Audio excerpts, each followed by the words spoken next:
kucing tu ataupun haiwan macam anjing ke sebagainya, bila kita mandulkan mereka, betul ke benda ni haram? Betul ke tindakan doktor vet ni tidak terpuji? Macam mana apa you rasa? Nafsu semua dah tak ada. Cakap sekarang ni manusia, we can control our nafsu. Betul. Kalau you Itu pun ada yang tak boleh beriman. kontrol. Itu pun ada yang tak boleh kontrol.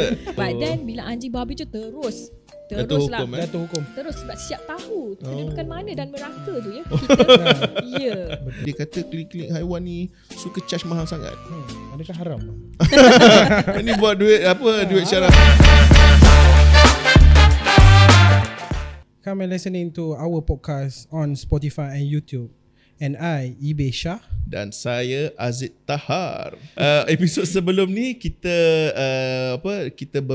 bertuah dapat personality istimewa Dr. Natra. Dr. Natra. So episod kali ni kita ada personality istimewa lagi. Ibe, siapa tu Ibe? Oh, kita kali ni dikira selebriti lah. Selebriti, Masya Allah. Selebriti, lah. kita memang jemput selebriti pun, insya Allah. Selebriti ataupun influencer, vet. Masya yang Allah. tak asing lagi di Malaysia, iaitu Dr. Salihatul Huzaimah. Huzaimah. Selamat datang ke studio kami ni, Dr. Ima. Terima kasih Aziz Ibe for having me today. Sangat-sangat rasa orang kata bertuah lah. Masya Allah. Rasa nak dapat masuk podcast Ivet Sembang Sembang Kucing. Yes. Masya Allah. Terima kasih banyak Dr. Kita panggil Dr. Imah je boleh ya? Dr. Imah. Sebab Dr. Salihatul Huzaimah memang dikenali sebagai Dr. Imah. So Dr. Imah, kami amat berpesan hati menerima kunjungan Dr. Imah pada hari ini. Kerana sudilah bersama konti Sembang Kucing. Yes. So hopefully kita dapat banyak benda, information daripada Dr. Imah sendiri kan, untuk dikongsikan bersama dengan pencinta haiwan, pencinta kucing di luar sana. InsyaAllah. InsyaAllah. I try my best. InsyaAllah. Dah jadi macam interview dah. Interview lah. Santai, kena santai. Kena santai sikit kan. Allah Akbar. Ini dah sesi ke berapa dah podcast ataupun sesi dengan konti sebelum ni? Dah banyak dah? Banyak dah. Sebab ada radio, TV kan. So tak tercount lah. Ya ke? Ada tak yang saat-saat waktu Dr. Imah sendiri rasa macam berdebar-debar bila nak mula sesi? Ke setiap kali? Setiap kali. Setiap kali nak mula sesi tu memang akan ada debaran lah. Tapi along the way, Alhamdulillah, so kita dah rasa comfortable. Then just go with the flow. Yes. Okay, so kita punya tajuk pada kali ini adalah Kerja vet. Oh ya, kita banyak buat benda haram.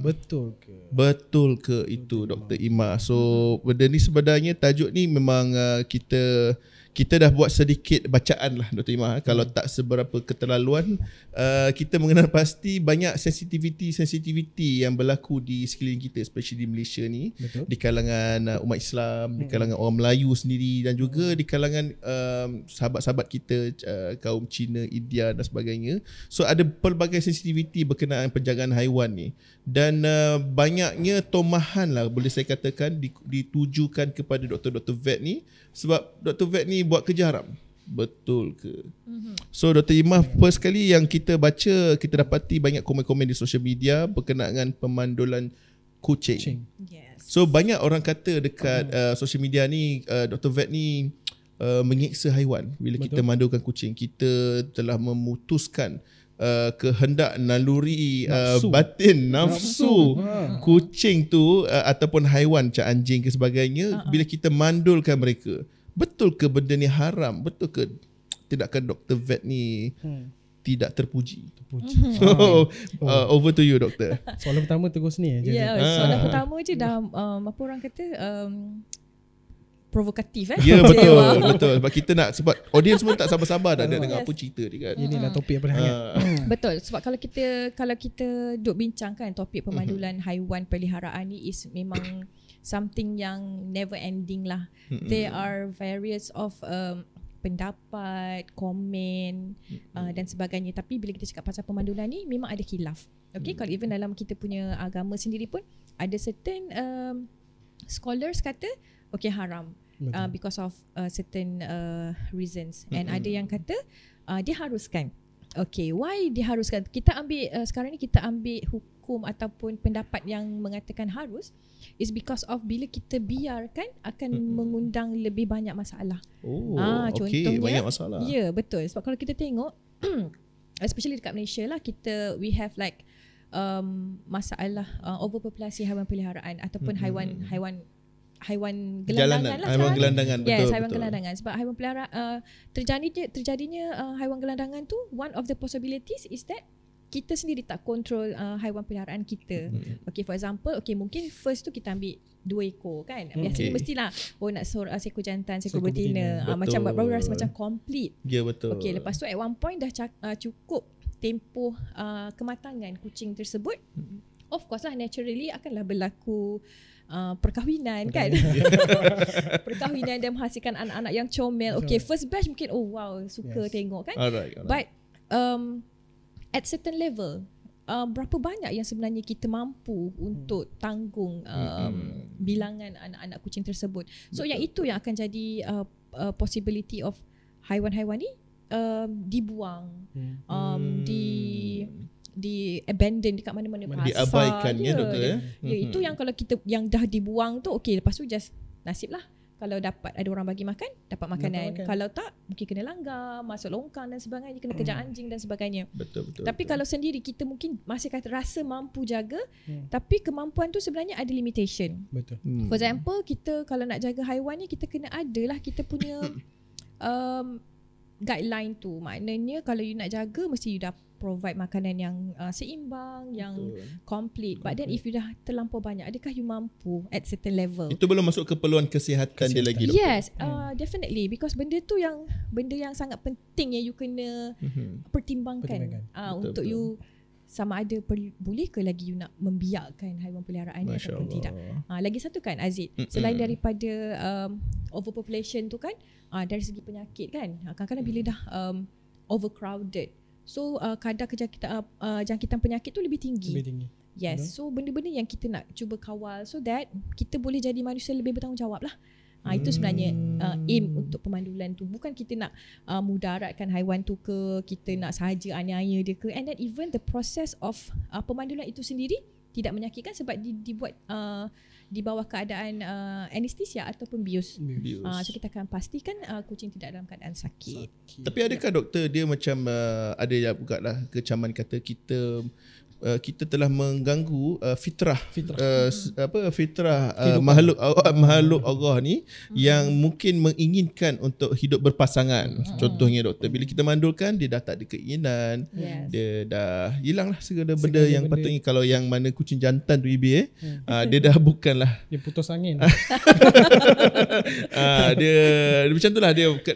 Ramai yang melihat dia konteks begitu doktor Ima. So adakah benda tu memudaratkan haiwan tersebut?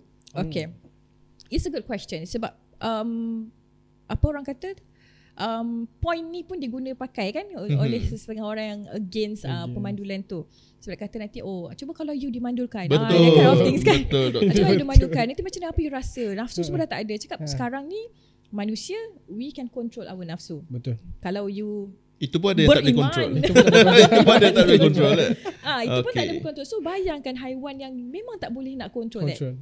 Kan? So can you imagine? Itu yang pertama. Tapi kalau ikut scientificnya pun, haiwan macam kucing lah, sebab kita cakap pasal kucing kan, peliharaan, dia punya cycle of, macam kalau kita orang panggil sex life kan, dia orang tak ada tu. Dia lebih kepada hormonal.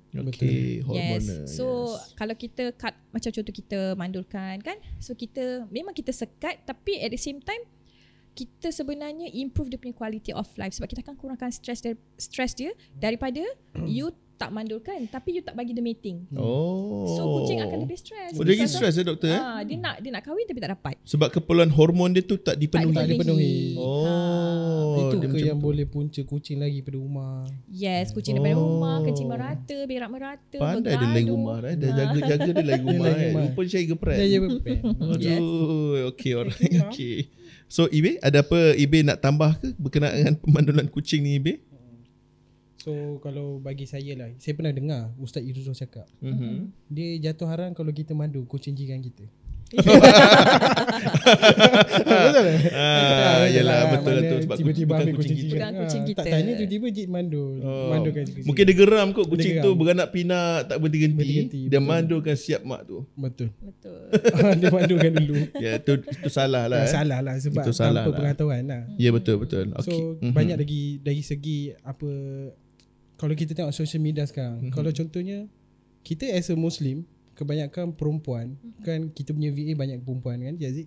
So saya nampak ada yang cakap, "Wih, pegang anjing secara sengaja." Adakah itu Boleh. jatuh? Boleh jadikan haram tu. Tak haram ke kita main tak haram pegang ke? anjing ni doktor sebab kan? ada orang cakap, pegang secara sengaja. Adakah kalau kerja kita memang dah kena pegang lah? Betul betul. Tapi itu pun dah jadi satu isu Orang spekulasi kan. spekulasi. Orang kata pegang anjing ni patut kita ni tak payahlah, pergilah tempat lain. Pergi tempat lain. Carilah klinik Kerja yang lain. bukan muslim atau cari kerja lain. Cari Dah kerja tak lain. ada kerja lain ke selain nak kerja dekat klinik haiwan? Klinik awal, betul. Okey doktor, apa pandangan doktor?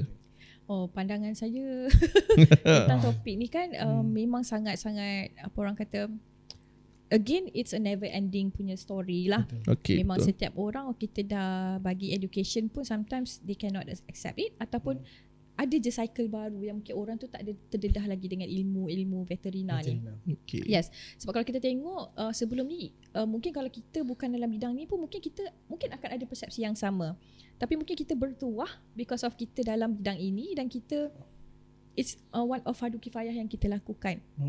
So memang kita nampak ada yang kata, "Doktor, you kan Islam, Muslim, pakai tudung lagi. Kenapa betul. nak kerja involve dengan anjing? Kan benda ni haram." Betul betul. Ataupun kata, "Doktor, ada je kerja halal lain yang boleh cari. Kenapa nak dengan anjing juga?"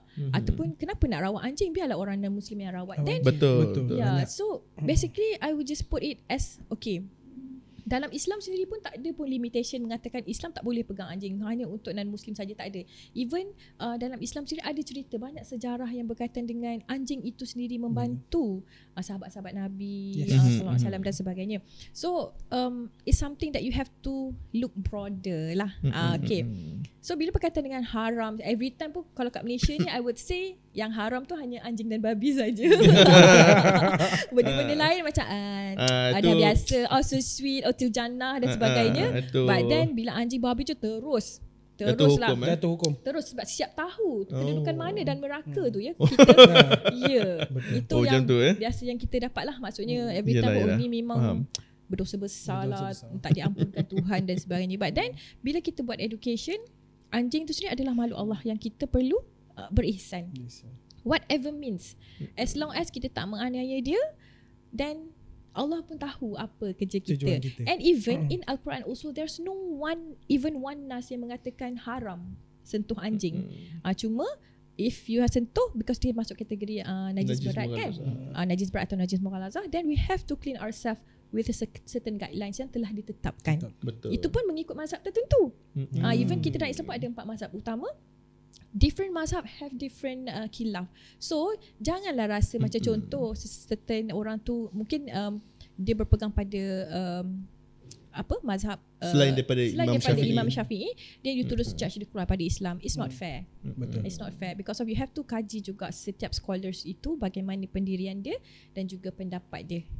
Even me myself, I have been like doing seminars with ustaz-ustaz kan, and then we have some dialogues berkaitan dengan topik ni lah. Sebab benda ni memang takkan habis. Betul, dia macam never ending kan? never ending. Dia macam sentiasa ada je benda Sampai boleh sekarang dibincangkan. Ya betul. So sampai ustaz tu sendiri kata, "Doktor, personally I pun tak tahu macam mana you boleh hadap struggle you every day, sertu setiap hari after you handle dogs kan." Tu cakap, "Ustaz, sebenarnya tak susah Ustaz, sebab kita tahu konsepnya apa. Sebab orang dia ingat every time meja treatment pun kita kena sertu, lantai pun kena sertu. So it's not bukan begitu cara dia. Betul. Yang penting kita highlight kan, kita yang nak beribadah ni, kita yang kena sertu before we go for solat and whatnot lah." And then lagi satu ustaz tu dia cakap, sebenarnya doktor, you can hold on Malikis. Ya, Imam Maliki dia tak anggap anjing itu najis. So even you can just wash macam biasa tanpa sertu. Tapi pandangan sebab kita di sini memang secara umumnya kita Imam Syafi'i, kita buatlah juga seperti apa yang sebab kita dah biasa benda buat. tu dah jadi rutin. Betul. So, bila jadi rutin tu dia tak rasa berat langsung. Sebab Susah sangat ke nak setu tu Dr. Imam? Ya Allah, kalau tahu kan you rasa macam macam ni ke? Macam tu. So mungkin kita boleh buat sesi Tutorial kan? lah. Tutorial boleh, kan boleh. Dr. Imam kan macam mana nak setu Setu. setelah memegang anjing. Awareness lah, bagi Awareness tu kan Dr. Imam kan. Mungkin Boleh, kita boleh buat collaboration lepas di video sertu pula kan. Boleh, insyaAllah. Sampai sekarang pun jadi macam bila Dr. Imam cakap tu, sampai sekarang kita macam takut nak keluarkan dengan anjing. Ya betul. Nampak anjing tu macam kita kena lari dekat Kena lari. anjing tu, kan? Yes. Kalau boleh jangan post. Dia jadi macam tak boleh post. Dia macam tu So maknanya stigma di Malaysia ni masih kuat. Maknanya bila kita orang Islam, orang Melayu, Betul. bila pegang anjing ke atau bersama dengan anjing ke, kita dilihat tidak Islamik. Betul. Betul Saya rasa itu stigma dia lah yang saya rasa mungkin kita terpanggil lah hari ni jugalah bila kita ada peluang dengan Dr. Imah ni kan, untuk Dr. Imah berkongsi juga kan apa sebenarnya yang berlaku ataupun dari sudut pandangan agama juga.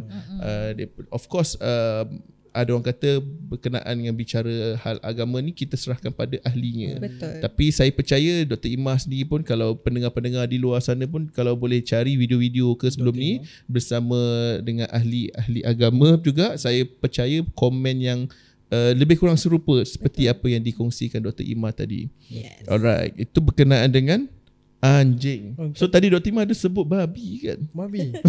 Itu tadi search juga tadi. Okay, alright. Ada keluar. Ada keluar? Muka sama. Muka sama Oh ya Allah, Akbar. Ada muka siapa tu? So since Dr. Imah pun dah sebut tadi anjing dan babi kan. So saya rasa kita tak larilah juga kan berkenaan dengan tohmahan kerja haram tu kan. So dari segi aspek pegang babi pula, ini lagi dahsyat. Bukan saja seperti anjing, tapi dia lebih haram. Tu sebab orang akan jadikan dia makanan sebagainya kan. So bagaimana tu doktor? Adakah kita dekat Malaysia ni ada masalah besar bila kita menguruskan babi, especially di kalangan doktor vet tu sendiri? Sebenarnya sama juga. Konsep dia is that babi pun orang kata salah seekor daripada ciptaan Allah Subhanahu Wa Taala kan. So of course how actually kita ni sebagai khalifah dekat bumi Allah tu untuk manage haiwan-haiwan ni. Betul. Memang orang kata sebenarnya kita boleh je serahkan kepada non-Muslim untuk uruskan. Tapi when it comes to certain diseases outbreak, for example kita pernah dulu kena ada JE. Yes. Apa lagi yang berkaitan dengan babi? Swine flu ada ke? Swine flu basically dia tak related to human, tapi dia akan kacau ganggu komuniti babi tu sendirilah. Okay, alright. Okay. Tapi yang jadi isunya, kebanyakan saya nak highlightkan rakan-rakan kita yang kerja di Jabatan Veterina for example. Mereka ni sebenarnya yang akan jadi frontliner lah. If let's say ada outbreak penyakit kan, because kita contoh ada outbreak penyakit especially berkaitan dengan zoonotics. Mungkin ada orang yang tak tahu, tak jelas. Veterina ni kita bukan pasal kesihatan haiwan semata. But actually kita adalah related to animal punya health dan juga human health. Sebab kalau dekat government, apa-apa yang berkaitan dengan haiwan, kita nak make sure it is safe for human consumption. Alright. Okay, to make it clear.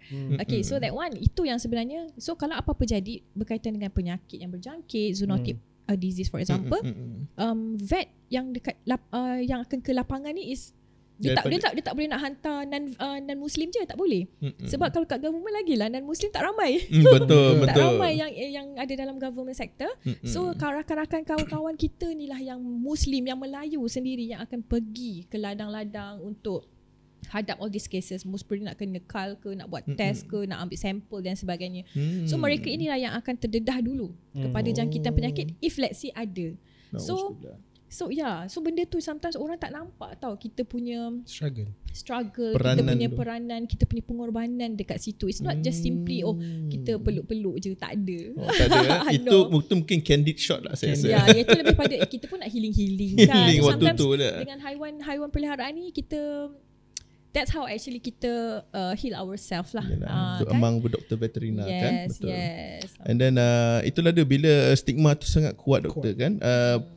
salah faham tu berlaku dengan sangat dahsyat dan dia lebih cepat viral lebih kan benda-benda begini kan. Saya rasa sehingga hari ini stigma tu pun masih kuat berkenaan dengan pengusahaan babi. Ada yang kata okey, kalau dah macam tu penting sangat ke kita nak ada ladang babi kat Malaysia ni ke kan? Penting ke kita nak jaga kesihatan babi tu pula? Tutup je lah ladang tu. Contoh. So mungkin Dr. Imah boleh kongsikan. Okay, kalau berkaitan dengan itu sebab basically kita pun masyarakat majmuk. Bukan kita orang Islam je, orang Melayu je dekat Malaysia ni.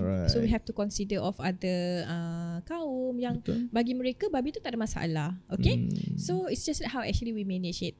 And then setahu saya kalau macam peladangan babi ni sendiri dia contribute to ekonomi negara jugalah.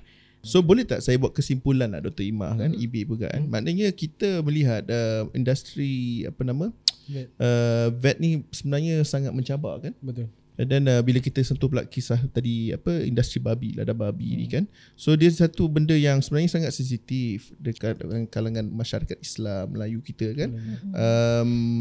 Dan saya sangat percaya doktor veterina kita di Jabatan Kerajaan, Jabatan Veterina ni sentiasa berfikir macam mana nak make sure that keperluan kesihatan bagi haiwan-haiwan ternakan di Malaysia ni sentiasa pada tahap yang baik.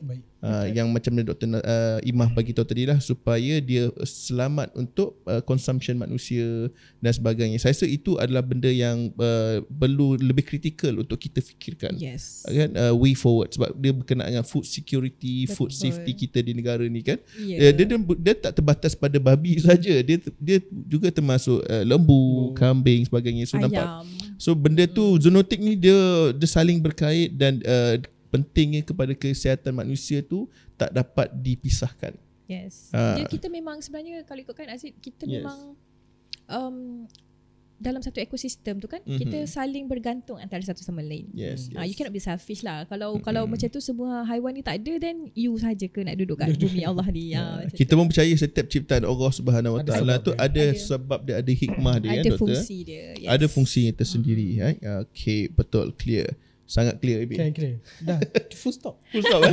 Itu tak faham, tak tahulah. Kalau mungkin ada pendengar ataupun penonton yang masih ada persoalan, boleh tinggalkan komen.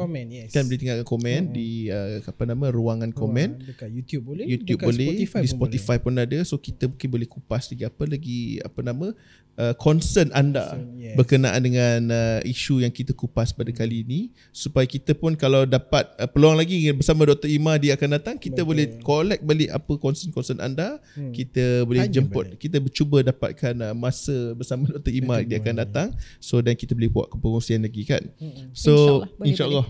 Terima kasih banyak Dr. Imah. Alhamdulillah. So yang seterusnya dah berkata dengan tadi kita dah go kucing, anjing, babi dan juga haiwan-haiwan ternakan. Tak agak keterlaluan kalau kita menyentuh sedikit berkenaan industri klinik haiwan di Malaysia ni.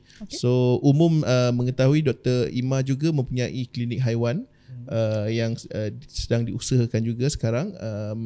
Dan saya pasti beliau pun ada cabaran-cabaran juga dalam industri klinik haiwan ni. So antara benda-benda yang mendapat perhatian ramai lah orang pemilik kucing ni, pemilik haiwan kesayangan ni, dia kata klinik haiwan ni suka charge mahal sangat. Adakah haram?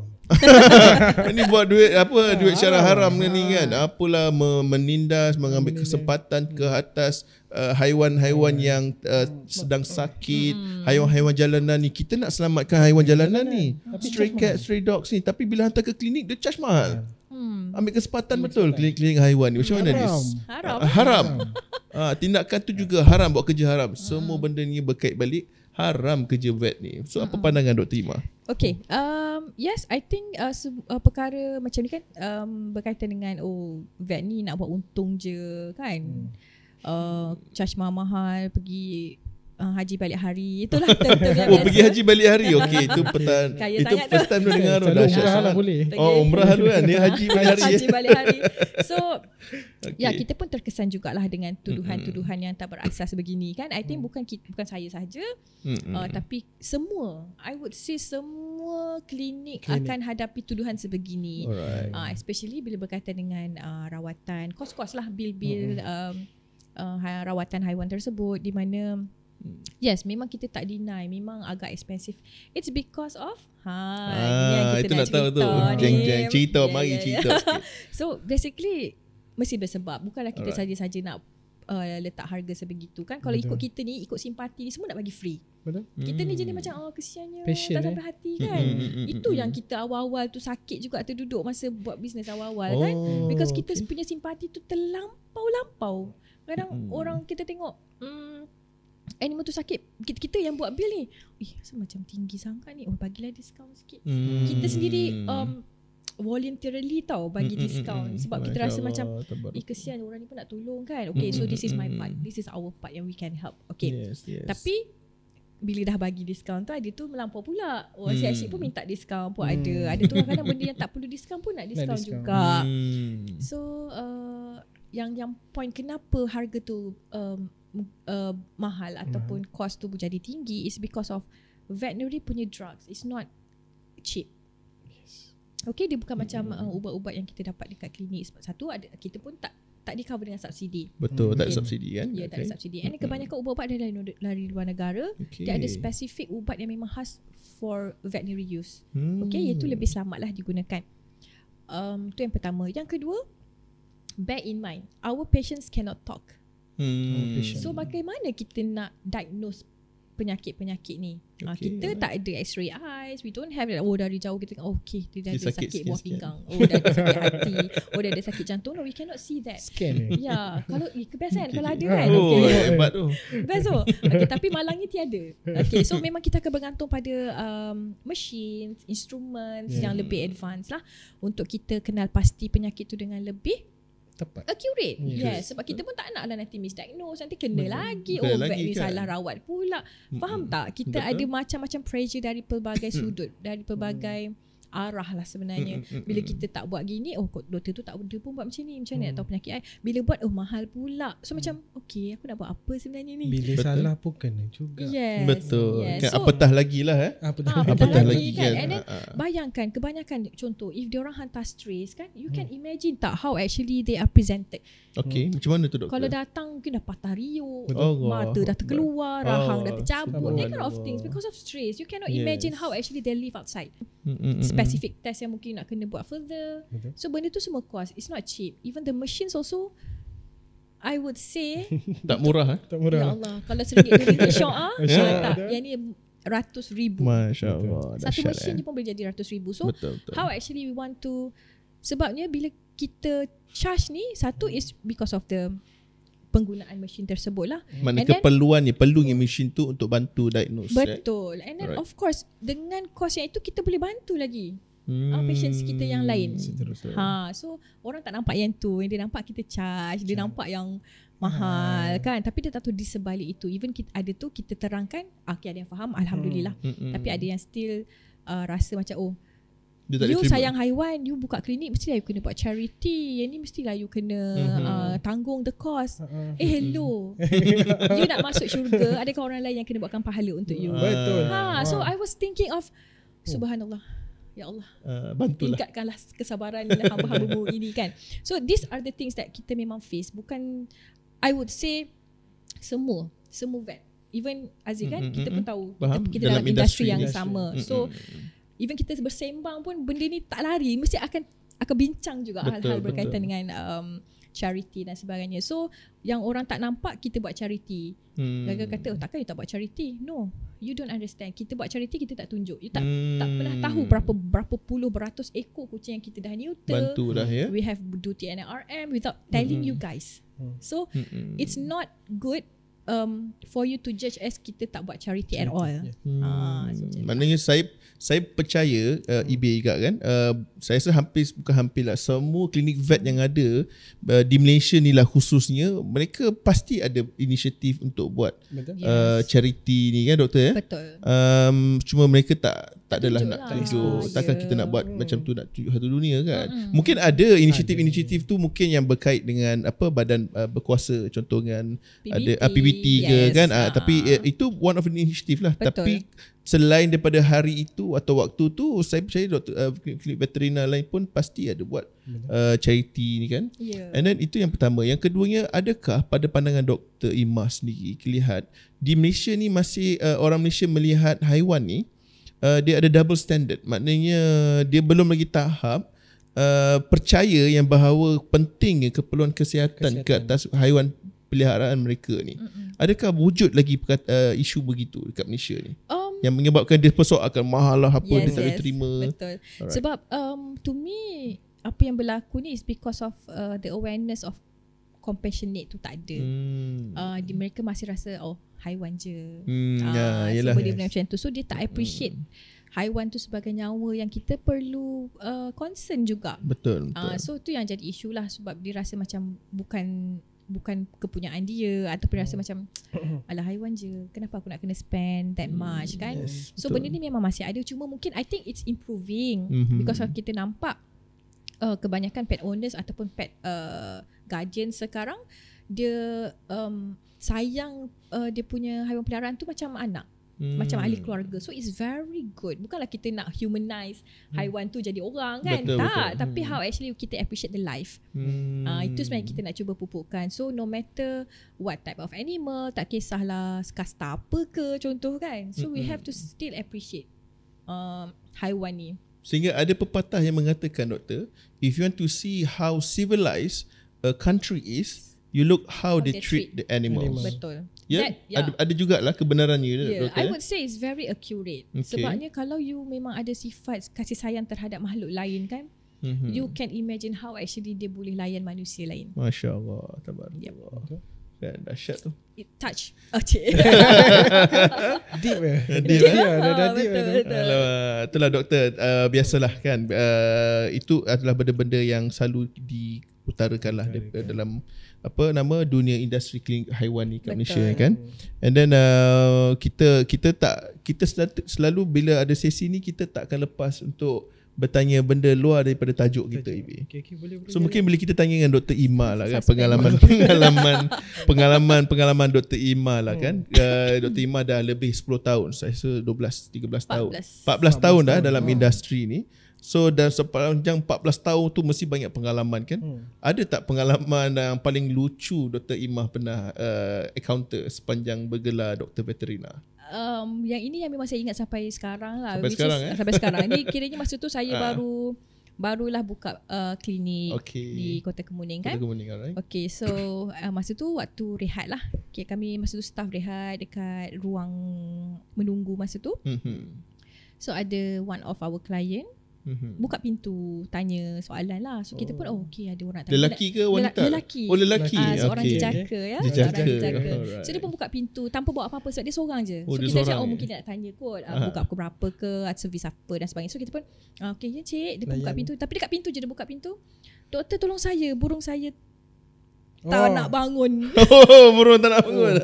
Amazing. Lelaki Doktor, tolong saya, burung saya tak bangun. Burung saya tak bangun. Maksud kita fikirkan dia salah klinik ke? Sebab sebelah satu klinik tu memang ada poliklinik. Sebelah tu poliklinik. So kita takut salah klinik. Sebab memang ada je orang datang, doktor saya nak buat tes darah. Okey, bawa kucing ke? Tak, untuk saya salah klinik pergi sana. So kita pun risau tau. Sebab masa tu dia tak bawa apa-apa. Maksud dia bawa diri dia sahaja. Dia mengatakan, doktor, burung saya tak nak bangun. I was like, oh my god, macam aku nak respond ni. Lepas tu cuba be professional. Kita buat be professional lah kan. Cik bawa tak burungnya? Bawa doktor, bawa. Masa tu dah cuak risau, takut dah jadi flasher lah, takut flasher datang apa-apa yang sebagainya. Cik doktor saya ambil kat kereta. Ya Allah, lega ni. Lega betul. Lepas tu rasa macam okay, so dia pun bawa. Alhamdulillah lah. Itu pengalaman lucu ke mengerikan tu, doktor? Saya tak tahu nak describe tu. Dia macam bercampur. Bercampur macam mixture of feelings kan. Memang senangnya seram kot. Seram apa salahnya dia buat keluar tengok burung tu?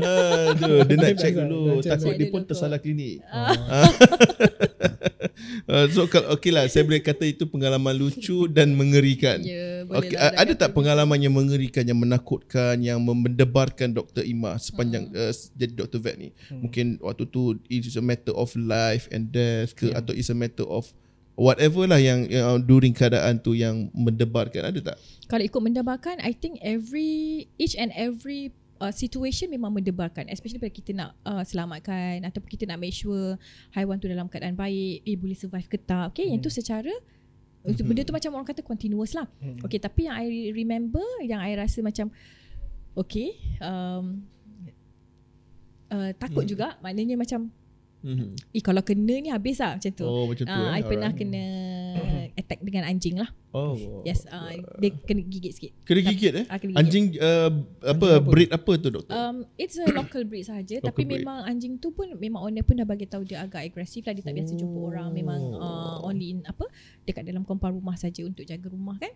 Okay. So it happens that it slip away from dia punya collar, dia punya tali tu terlepas. Memang I can see his eyes memang datang menyeru macam tu.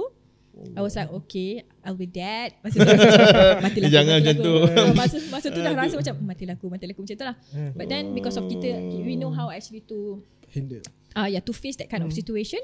So tips dia, if you are facing dogs yang sedang on the way nak menyerang you atau nak kejar you, you just stay still. Stay still Stay still, jangan pandang mata dia. You just tilt away, pandang jadi pokok. Jadi pokok.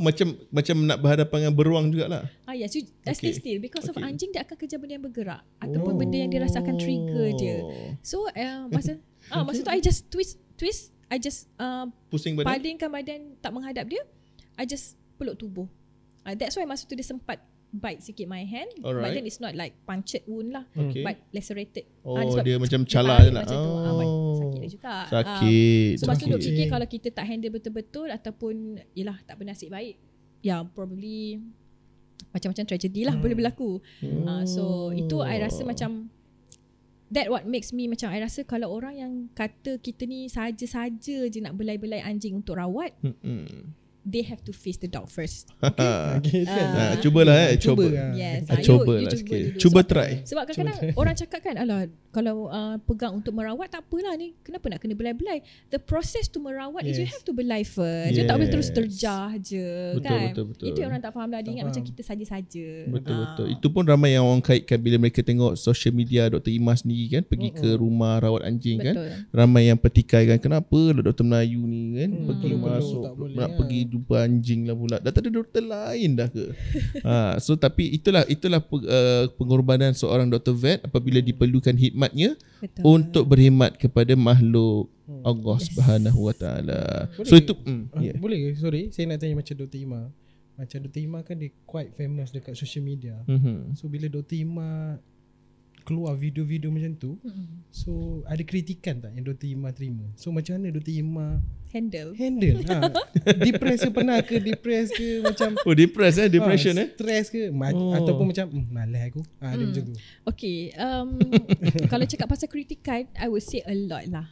Sangat banyak yang I rasa macam okay, kalau you cakap pasal depression apa semua tu, yes, I've gone through that phase.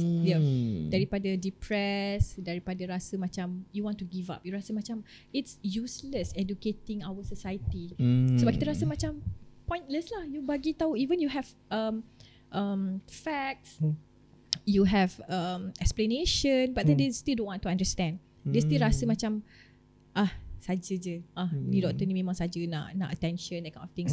But I believe that kalau contoh I tak buat benda ni, I think orang pun tak tahu sebenarnya kerja veterina tu macam mana. Betul. Sebab nowadays I think it's the positive side is that most of the parents sekarang, doktor, I nak anak saya jadi macam doktor. I was like, oh my gosh, Allah. Yes. I'm so proud. I rasa macam mungkin kalau orang tak tahu pasal veterina, orang pun tak tahu veterina ni apa. Dulu lagi lah veterina sayur-sayur ke.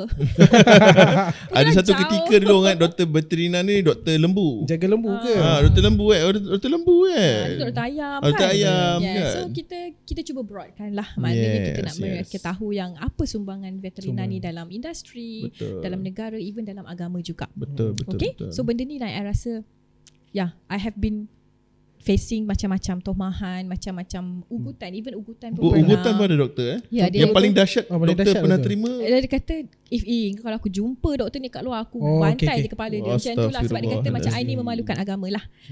So memang I jumpa this kind of comments, ugutan dan sebagainya. Ada tu kata ni murtad ni, macam-macam lah, macam-macam tomahan. Even kalau dia nak blame I seorang, I okay je. Tapi dia melibatkan parents. Dia kata ni mak bapak tak ajar lah. Ini mesti suami dia ni tak heran pun bini dia pegang benda-benda alah ni. Lepas tu ada tu dia salahkan lecturer. Dia kata kenapa lecturer ajar benda bukan-bukan. That kind of things.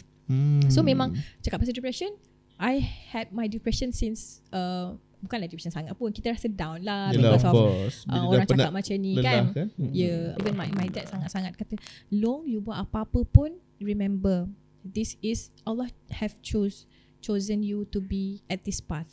So you punya tanggungjawab is to educate the people, berbakti pada masyarakat.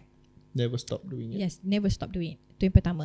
Yang kedua is that kita tahu ramai yang masih tak tahu. Betul. Dan masih nak tahu. So every time I explain to the orang yang bagi tomahan ni, I tak fokus pada dia tau sebenarnya. Sebab I tahu dia akan jawab lagi, dia akan jawab lagi. Ada je lagi akan continuous kan.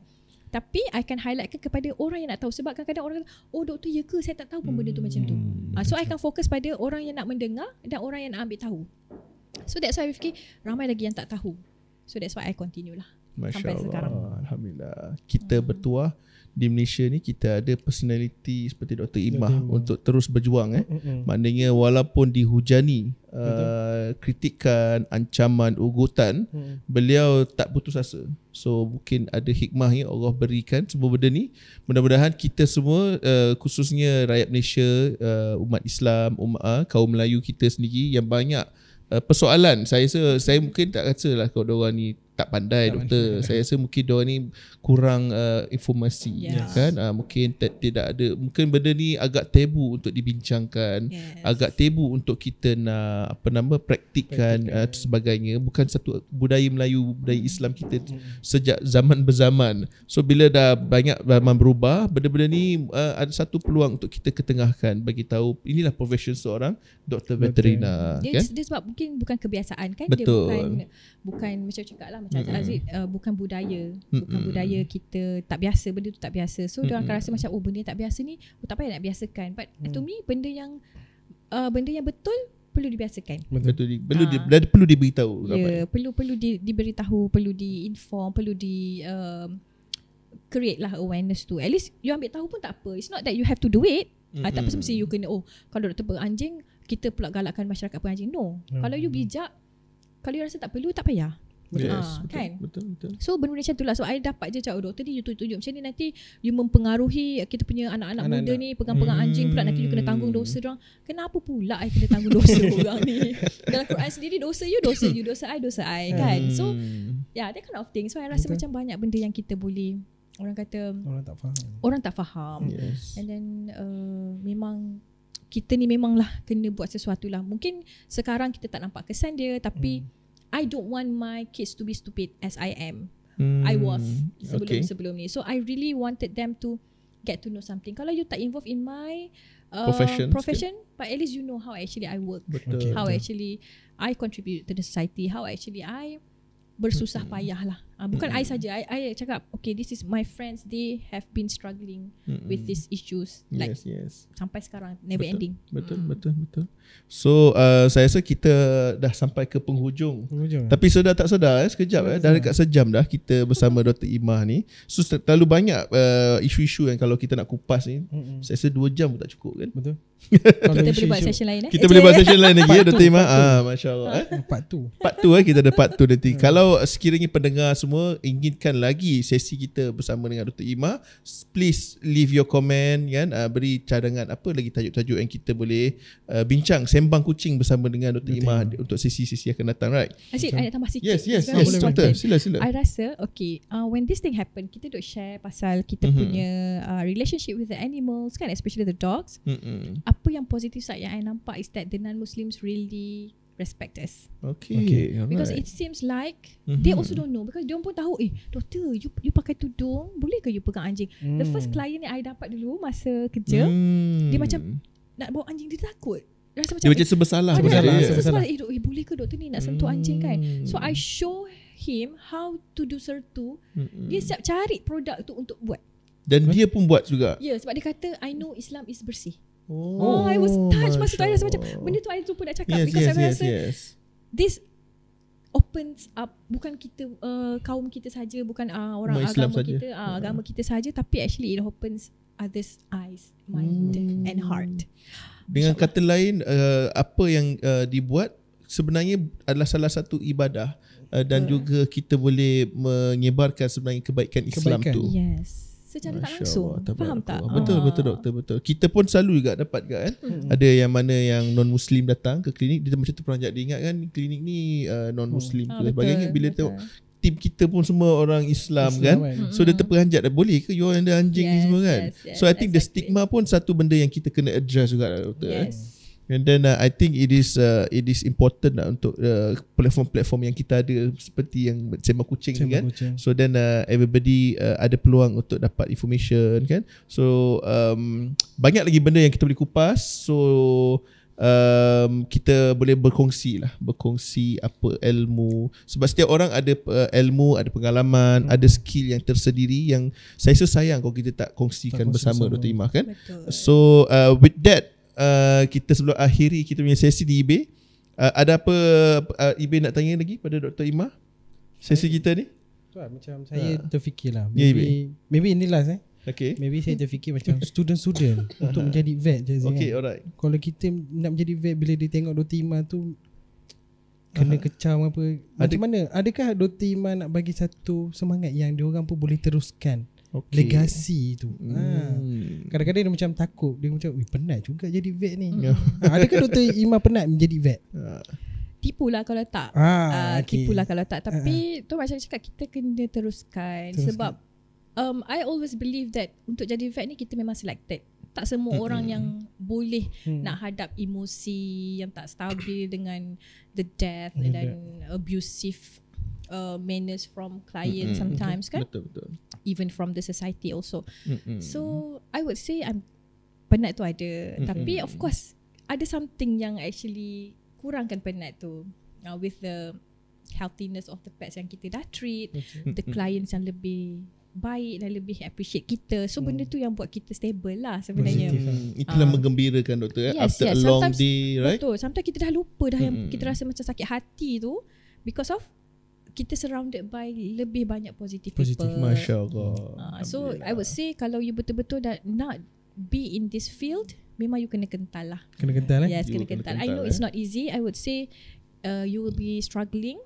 But then cuba tengok orang yang mungkin you nampak success in their way.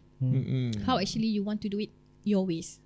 You tak perlu tak semesti kena ikut cara orang tu, tapi how actually you want to be yourself supaya you can go on and then fikir kita ni Allah dah jadikan sebagai khalifah, mesti ada sebab, mesti nak buat kebaikan.